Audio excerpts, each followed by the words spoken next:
Hello! Hello. That's right. It is YouTube time, this time all the time. If you like poetry, if you like literature, if you like cultural history, then you've come to the right place. We make podcasts about all of those things. So be sure to like and share this video. And of course, most importantly, subscribe to the channel so you never miss an upload. Since we mostly make podcasts, you can also find our shows on all the major podcast platforms. So if you found this video, but YouTube isn't your speed for regular podcast listening, head over to Apple Podcasts, Stitcher, SoundCloud, Spotify, wherever you get your podcasts, and subscribe there. All right. Hope you enjoy the episode.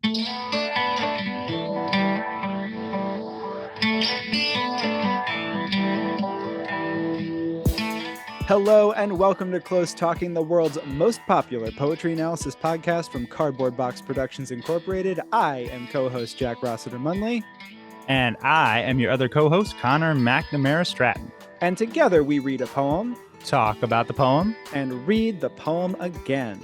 Before we get into today's selection, a quick note that if you like what we do here at Close Talking and have a spare moment, it would mean the world to us if you drop a rating and review on Apple Podcasts or wherever you get your podcasts. Those reviews help boost us up the algorithm and are a great way for us to find new listeners. If you want to get in touch with us, you can find us on so many different social medias.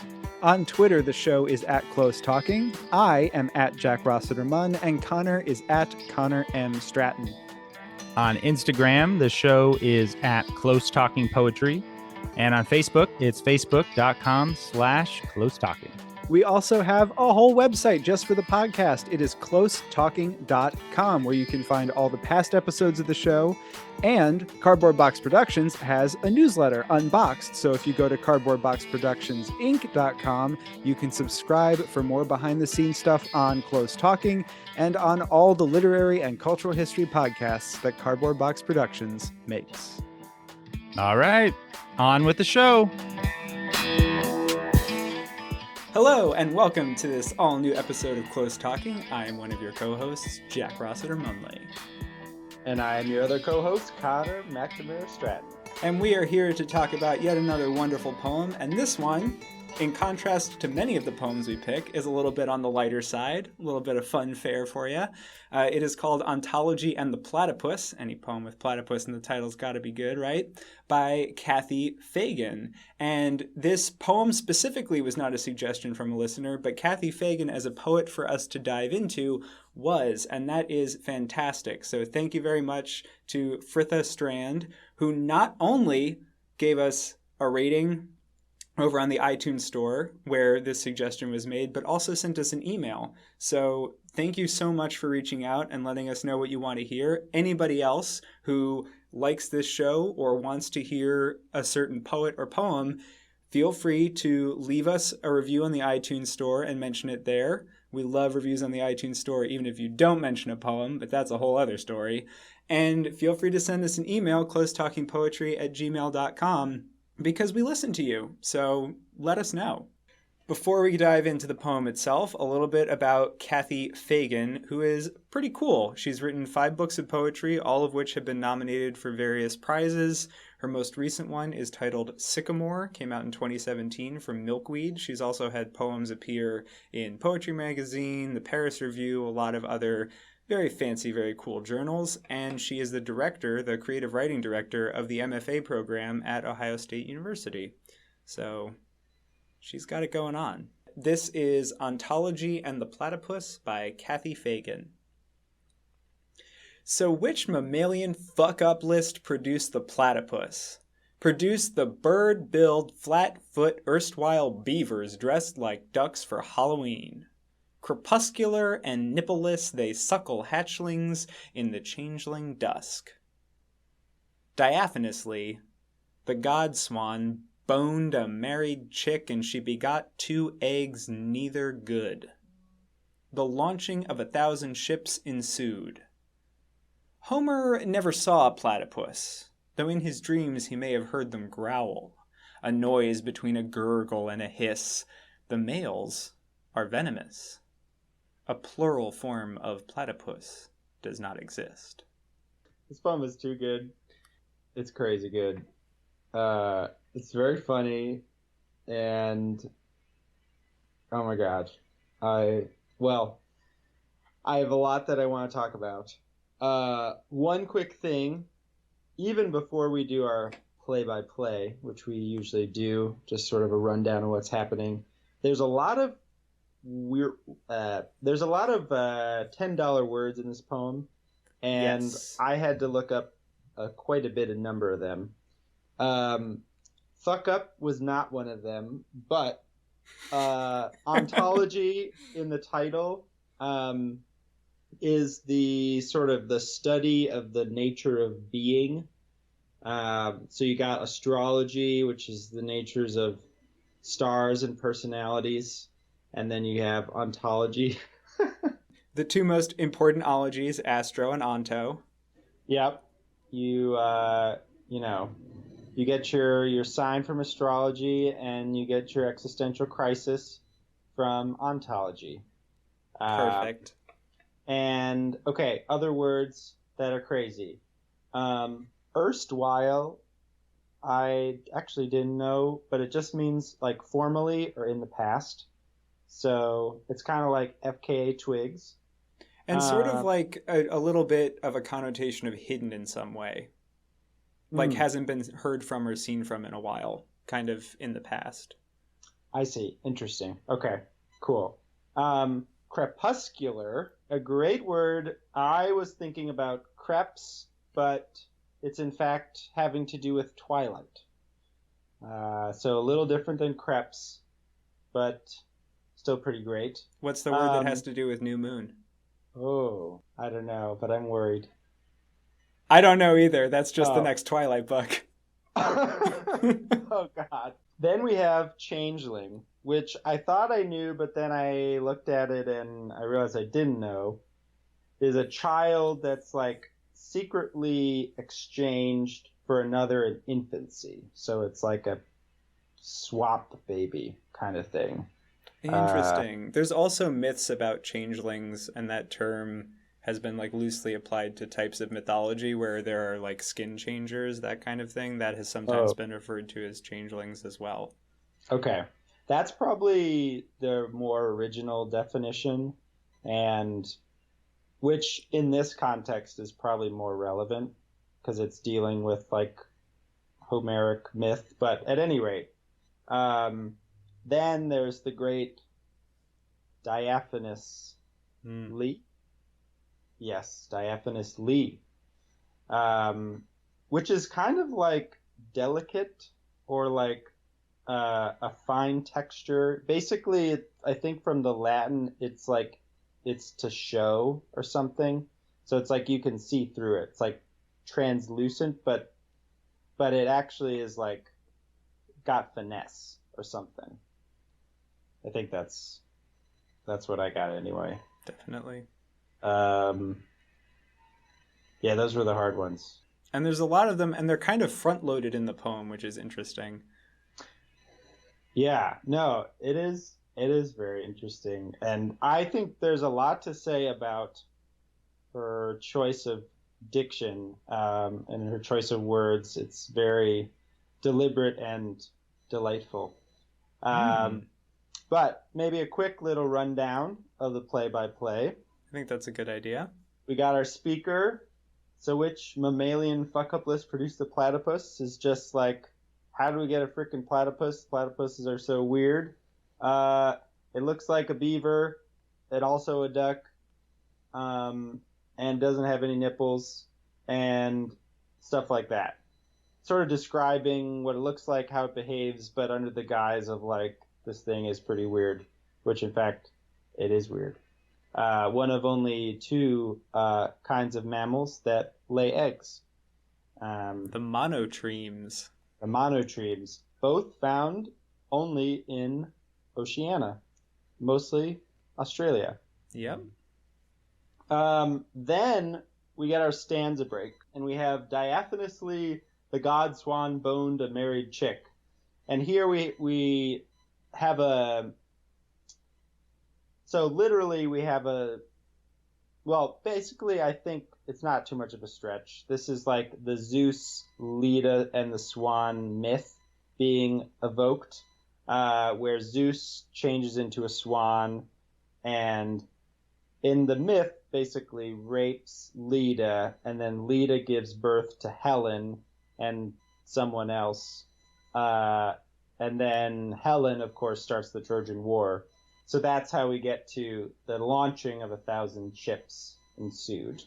And then we just sort of get some musings on Homer and platypuses. Yeah, that's my sort of play-by-play. Yeah, that tracks with what I've got too. Cool. Yeah, you did it. I did it. I did the easy part.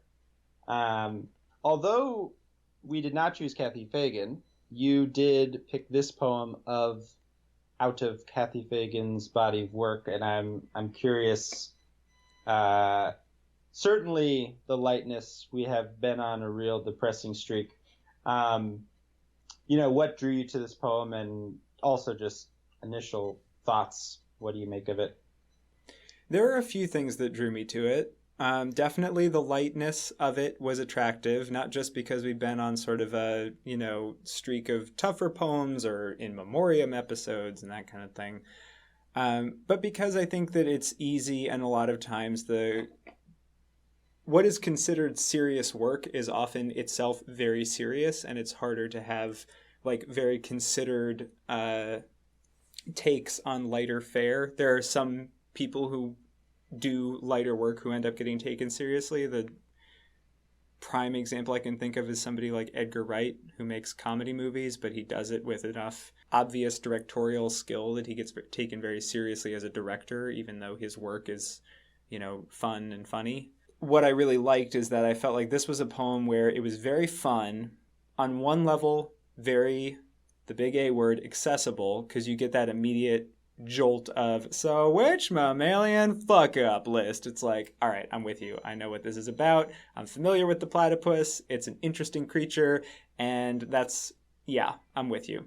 But it is also a poem that has a lot of depth to it, both in the craft of how it's constructed, and I think in the way that it goes about kind of taking a fun look at a funny animal. I mean, just the name, like platypus, is funny. Like everything about the platypus is just cute and strange. I know. So it was that combination of the light touch and I felt like fairly obvious craft and depth existing together that was really exciting and interesting and engaging to me. Because if it was just some tossed off fun poem, not that that wouldn't be enjoyable, but we try and find work that's like digging into it will reveal more. And I feel like there's a lot more in this to pull out, even though just reading through it can be really like enjoyable. Yeah, no, I think that's really right. That was like totally what I was loving about it. One thing that was very interesting to me, and maybe this is like not the right direction to go right now, but we start with the platypus and it's crazy. And I'm like, okay, platypuses are weird.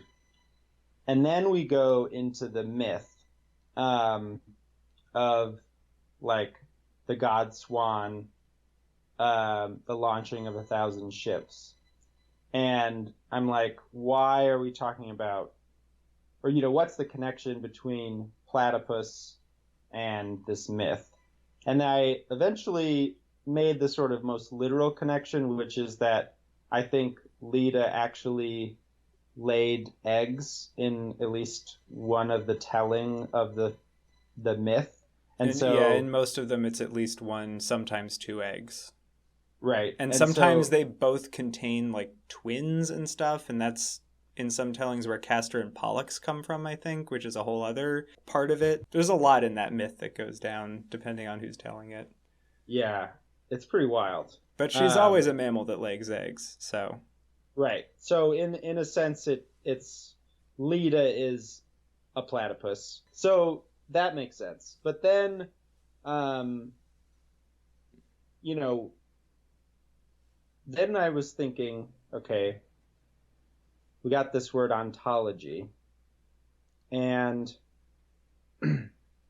because you're right, like the poem is like very funny, and it's very sort of like also just taking delight in the language of things. Crepuscular and nipple-less, they suckle hatchlings in the changeling dusk.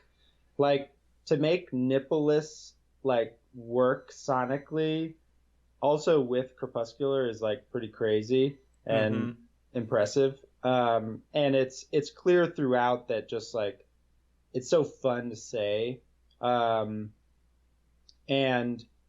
all this sort of craft, and then this obvious like pretty like you got like this heavy myth and this weird animal.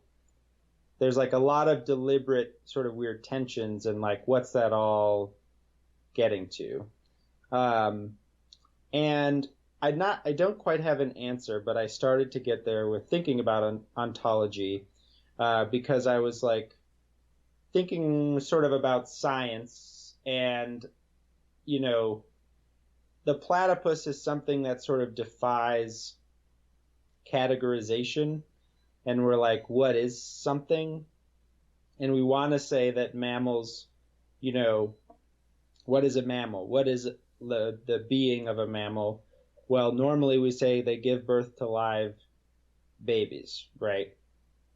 But platypuses, don't do that. So they're kind of like ontologically fucking up scientists' ability to, make their families and genuses and species and whatever, classifications that they're, taxonomies or whatever. And then I started thinking about, so Leda and the Swan, we got the myth, but then this is like one of those myths that's been written about and painted, and it's like everyone, it originally, or not originally, but one of the Homer's sort of, well, I don't know if he actually talks about it specifically in Homer, but certainly Helen comes up in Homer. But a famous poem, Leda and the Swan by William Butler Yeats, is one of Yeats's most well-known poems. It's probably one of the most well-known poems of the 20th century. And that sonnet similarly is recounting the myth. And so it seems like this poem is very clearly in conversation with that. Yeats was obsessed with these, like, he had this whole wild idea about history, and there were these things called gyres, and he was like, there are these big moments in history that define an era, and they're all rotating around each other in this weird sort of thing. And this poem, and sort of like the Trojan War and like Helen of Troy, and that event was kind of like a formative launching of something new, like it's start of an era. Maybe, I don't know, modernity or something. If the event being talked about is sort of like that, then it's sort of like defining the being of whatever comes after that, if that makes sense. Which is like, okay, this is about to get super like stony, and but it's like, what are we if not like, and what is like where we come from have to do with what we are? And it's like with the platypus, it's like what is it? But then, and like, where did it come from? And it's crazy. And then like, anyway, I'm really getting lost. That way of describing history is the most Yeats thing I've ever heard. That is so quintessential him of being just like a little baddie, but so detailed in how thought out it is. And obviously, I'm sure he believed in it 100% and yelled at anybody who disagreed. Oh my God. I mean, he wrote, okay, him and his wife wrote like 400 or 4,000 pages of like automatic writing in some kind of trance state. And this was and then from that, they developed this system of history, which was hot, yes, very batty and very specific. And he has I mean, it's wild. And he's obsessed with it. I mean, there's like the Second Coming is kind of about that, and all that stuff. Oh man, what a character. But the story of Lita is like, in so many ways, pretty wild. Not least because she ends up laying eggs. And you can see why that would come up in a poem about, another egg-laying mammal. But it is very interesting to both put the platypus in the context of the myth and to put that myth in the context of the platypus. So what I really like about how the myth is introduced is that the language is getting increasingly, for lack of a better term, like fancy, basically. Both in terms of the sort of $10 word use, but also the intricacy of the sounds. Crepuscular and nipple-less, they suckle hatchlings in the changeling dusk. It's like a lot of the words that we talked about at the beginning are in those two lines. They come at the end of that first stanza. The stanza's kind of ramping up from mammalian fuck-up, which, like, mammalian is there. That's at least a $7 word, right? I mean, it's got mammal, so you can figure out what it is, but you don't hear it in everyday conversation. Not everybody's like, hello, my mammalian compatriot. It's so good to interact with you today. Let us consume food together. Like it'd be kind of weird. But the fact that the language ramps up, and even at the beginning of the next one, the next stanza, it's like, Diaphanously, and then all of a sudden, the god-swan boned a married chick. Like that sharp turn, which still is like, chick in the context of eggs is very thematically appropriate as a choice of word. It's still doing a lot of language work, but the language just cuts down and begot 2 eggs, neither good. And it takes on this, the language pares down, but there's still like a deeper irony that enters because, as you said, in the myth, Helen of Troy is the child who comes out of the egg. And the next line is the launching of 1,000 ships ensued, famously. Helen, the face that launched 1,000 ships, But it's kind of funny to then imagine her as a platypus. Because it's like, in a way, it's saying the platypus launched 1,000 ships, in here. I think there's like a connection being drawn that's like, but what if it was a platypus face? Like, what if it was this, not as classically beautiful, perhaps, creature, and Homer never saw a platypus, so like he didn't have a good frame of reference for what to imagine when mammals lay eggs kind of idea, I think is there a little bit. And then I'm sort of interested in what your thoughts are about this Homeric dream where he hears the gurgling hiss. I love what you're talking about with the language, and it's sort of throughout there's this like tension between the kind of vernacular words and the fancy words, to use your word. Like boned is so, great phrase with Diaphanously. And, even the title Ontology and the Platypus already kind of sets you up for that kind of tension. And as like sort of, like a craft kind of note, we talk a lot about, it's like, how do poems get their propulsion? How do poems get their momentum? What drives a poem? Like narrative tension is a common thing in a lot of writing and also a lot of poetry. But one of the great things about poetry is that there's, like lots of other kinds of tension that you can have that sort of generate that momentum. And, So you could have like image tensions, you can have all sorts of things. But what this poem does, at least on one level, is I feel like the language itself and the sort of, to use a more like tonal register is for some reason the phrase that I'm coming up with, but like the diction or like the kind of word is in tension with the other kinds of words. So when you like pair mammalian fuck up and you pair ontology and platypus, crepuscular and nipple-less, diaphanously and boned, your head is like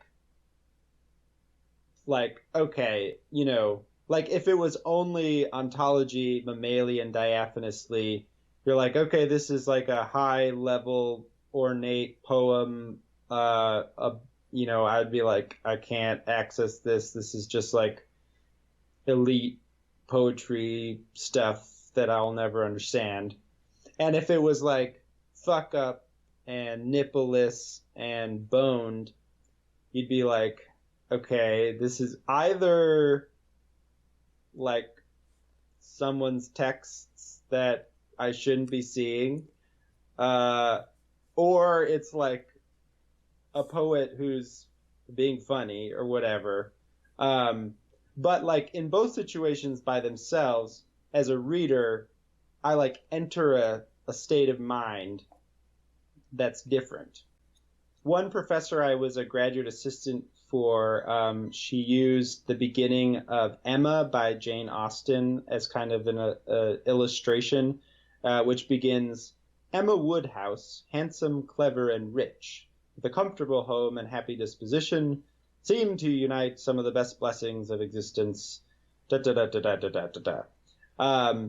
And she really focused on the word rich, because it's like a different word than wealthy or like had a lot of money kind of thing. Like rich has a certain connotation, which is kind of what it gets down to, is like words have certain connotations.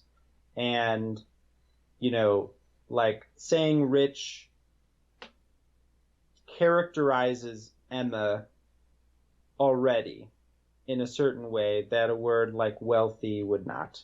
And similarly, like the kind of speaker and the kind of like angle that the reader is going to be going at will be different if you're only seeing words like diaphanously versus boned or whatever. But then the genius of this poem is, the pairing of the two, which creates the tension. Because it's like mammalian fuck up, and then you're kind of like, whoa, like, where am I exactly? That's awesome. And I just realized, I think that there's a level on which that's operating, which is that the platypus itself looks like this kind of rough-hewn evolutionary accident or mistake or fuck up, but is actually, as a result of the ways in which it is different from most mammals or reptiles, it's incredibly complex. So the platypus itself embodies that tension of like, it presents as this duck-billed, awkward, half beaver, half otter, half alligator because it lays eggs with no nipples, is active in the evening, like all this stuff that sets it apart. But because of that, it's actually an incredibly complex organism that is fascinating and operating on a level that's very difficult to understand. So there's the immediacy that you experience when you think about a platypus, or you see it and you're like, and then when you actually think about it, you're like, oh shit, science. Yeah. Oh my God, that's such a good point. I learned that platypuses navigate through the electric fields of the earth. Yeah. What the F? That's so crazy. Isn't it amazing? I don't even, to think of that way of being in the world is like so different than so many other like ideas that we have about animals. Yeah, you're so right. And also it's like, this is sort of a pet theory that I have about things, which is like probably either like very obvious or like pretty stupid or both. Is this like your Yeats view of history right here? No, it's not like my Yeats view of history, but it's sort of about evolution, which is like we often have we sort of see these animals and they're like and we see ourselves as like, obviously we're the current endpoint of a certain evolutionary tract and we're like, well, why do we do this? There must be some like evolutionary purpose for it. And it's like there is an evolutionary purpose or whatever. But it's just like the only purpose is just to live and reproduce and survive. It's not to like be happy or to like, I mean, we as a person, we can aspire to those things, but like the reasons why our bodies are the way they are is not like built for that. It's built for survival. And so a platypus like lived in a very specific, in Australia is so interesting because like I've been learning actually a lot about Australia. When the ocean levels like rose like tens of thousands of years ago, basically Australia and New Guinea and Tasmania were all part of this like big supercontinent, Sahul or something, which is what it was called, which was then later which broke off from Pangea, I think, or something. Anyway, but then Australia was like way removed from, the Eurasian continent. And so all these things in Australia basically evolved for millions and millions of years, like totally isolated from the rest of the world, which is why there's some very weird things there. Another weird thing in Australia, just because I'm on a real roll, so I was learning about wasps, and there are orchids in Australia that are only pollinated by one species of wasp, and the way that they get pollinated is orchids look and they smell like female wasps. The male wasp sees the orchid and is like hubba hubba, and then flies to the orchid and tries to sweep it off its feet and like mate, but actually it's just an orchid. And so then it like basically bumps into the orchid and then gets a bunch of pollen on it and then spreads that around. That's and so there's like cool. There's like different orchids that work exactly like that, but they are only pollinated by like one specific species of wasp. Which is just to say, like, if your ecosystem and stuff like is such that that's how you reproduce, it's just like then that's how you survive. And so like a platypus being weird is like only weird in the sense that the rest of the world's environment was just different than the platypus's environment. But there's like the platypus didn't go around thinking of itself in like I feel like a mammal, but I keep laying eggs. Yeah. That's just not what the platypus was thinking about. It's like they keep calling me a mammal, but look at my eggs. What am I doing here? It just was like, well, this is how I am. And, like I'm a layman in many of these ways, but it strikes me as relevant to the poem because the poem is just, I'm reading a lot into that ontology, but it's like, what is something? And like how, and like the way we name things sort of induce our expectations for what that thing is. I agree with that. And I appreciate your bringing in the natural history of Australia on that because it's so true. A big part of why the Australian ecosystem is the way it is not just because it was separated long ago, and the reason that the platypus exists is because there weren't a lot of large natural predators. Like that's part of why the introduction of dingoes fairly recently, which are basically just feral dogs, like evolved from feral dogs. Like that was a big deal because they are the main larger predator that exists in Australia. So there's tons of the various like snakes and venomous creatures, and Australia sort of has a reputation for that, but in terms of large land predators, there's not a ton of them, and it allowed for a specific type of biodiversity, especially amongst mammals and monotremes who don't reproduce super rapidly. Like, they don't have a lot of babies. That's another thing about the platypus and the echidna.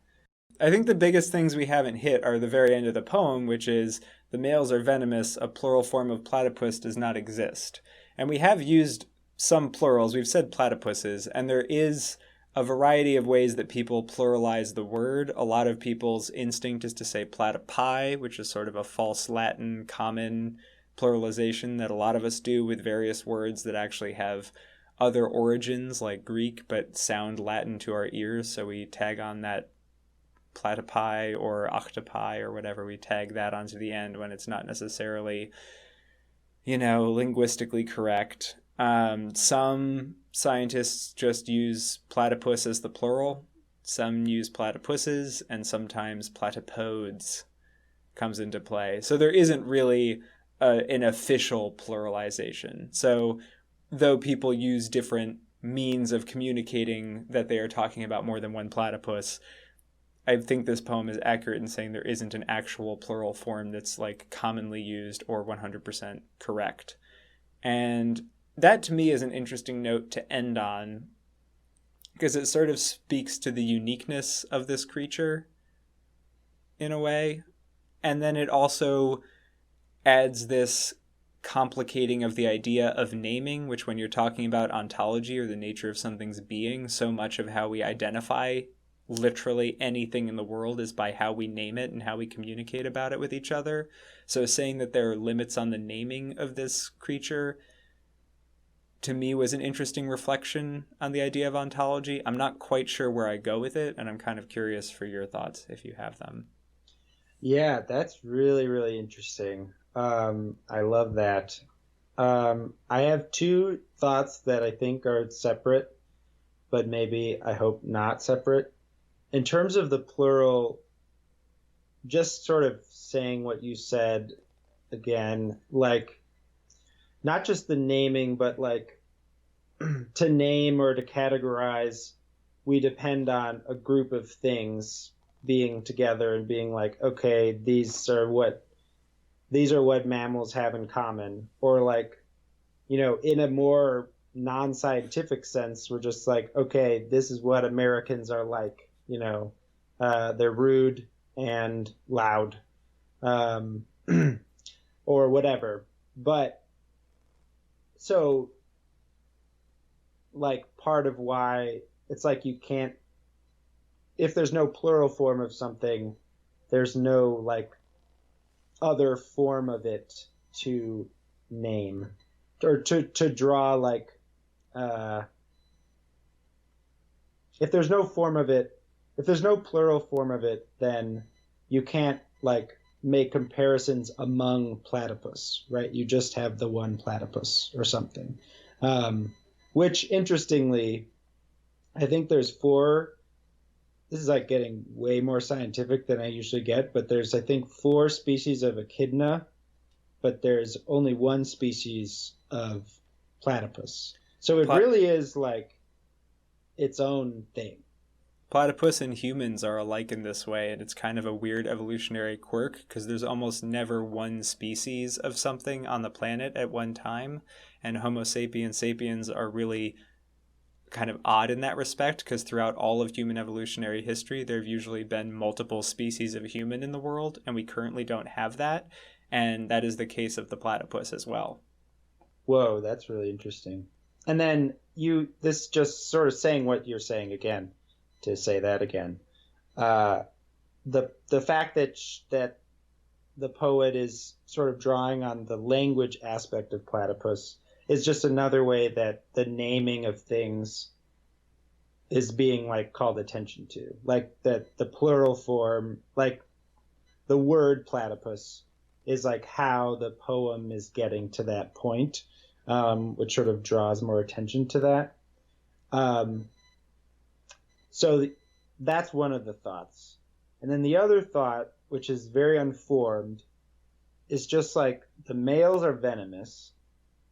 And then I was thinking back to Yeats, and the Leda and the Swan poem is very problematic, even though it's like a great technical poem, because it's describing the rape of this woman by this god. And then at the end, Yeats does this thing that's like, being so caught up, so mastered by the brute blood of the air, did she, and she being Leda, put on his knowledge with his power before the indifferent beak could let her drop, which is like this question. And it's, I mean, without getting into the weeds, it's just obviously very problematic in the sense that it's suggesting that there's this benefit, or even if it's like only like a cosmic benefit, to basically being raped by the Zeus swan. Did she put on this knowledge with his power or whatever? And especially for a male poet to be suggesting that, we don't have to get into it. But thinking about that, and then thinking about the god-swan boned a married chick, then I'm thinking about like dudely language, and then the phrase "the males are venomous," which is true. Male platypuses are venomous. It's got a very like suddenly we're talking about gender and patriarchy potentially. And especially because the Yeats poem is so canonical in a way, and especially the lightness of the poem is like, it feels like Fagan and the poem is like a kind of writing against the Yeats poem. Like this is like a rebuttal or a response. Like Yeats will say, a sudden blow, the great wings beating still above the staggering girl, her thighs caressed by the dark webs, blah, blah, blah. And she'll go, Diaphanously, the god-swan boned a married chick, right? So this is, and then of course if you push it really far out, then you're thinking about Homer, then you're thinking about literature with a capital L, and like just stories being written and told by men, and the canon also being just dead men. And like, yeah, that seems to be going on, and I don't know like where to put that, but I feel like it's there. I don't know.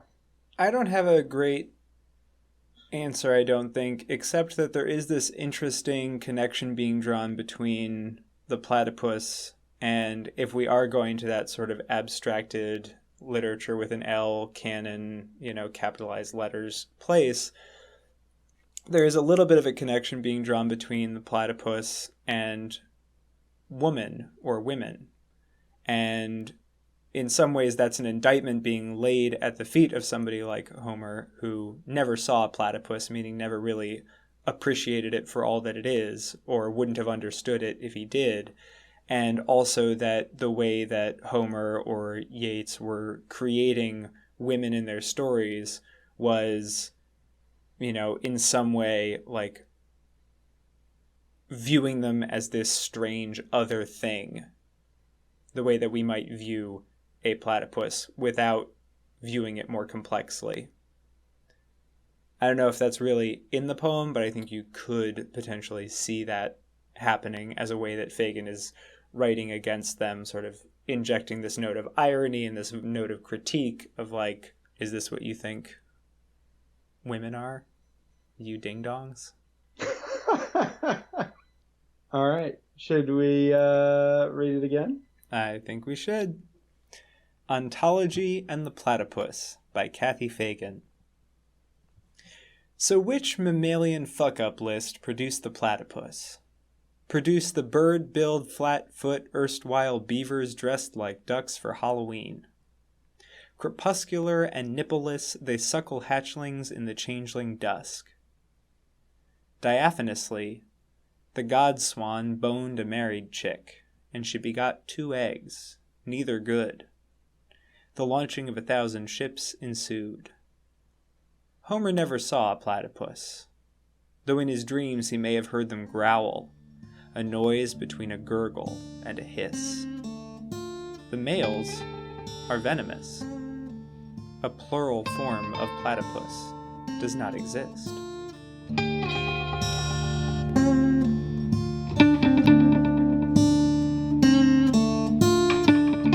Hey, thanks for listening. If you enjoyed this episode, head on over to Apple Podcasts and leave a review. Those reviews help us with the algorithm and are the best way for us to find new listeners. Do you have thoughts about this poem? Or is there a poem or poet you'd like us to cover on a future episode? We would love to hear from you, and there are tons of ways to get in touch. Yes, you can send us an email to closetalkingpoetry@gmail.com or find us on Twitter. I'm at Jack Rossiter Munn, Connor is at Connor M. Stratton, and the show is at Close Talking. On Instagram, we are at Close Talking Poetry, and we are on Facebook at facebook.com/closetalking. And speaking of all of those many and varied social media platforms, a very special thank you to our incredible social media manager, Corey Chena. Woo woo! Woo. Thank you all for listening, and we'll see you next time. See you next time. Come back again. Please come back just one more time. Door's always open. Okay, bye. See ya.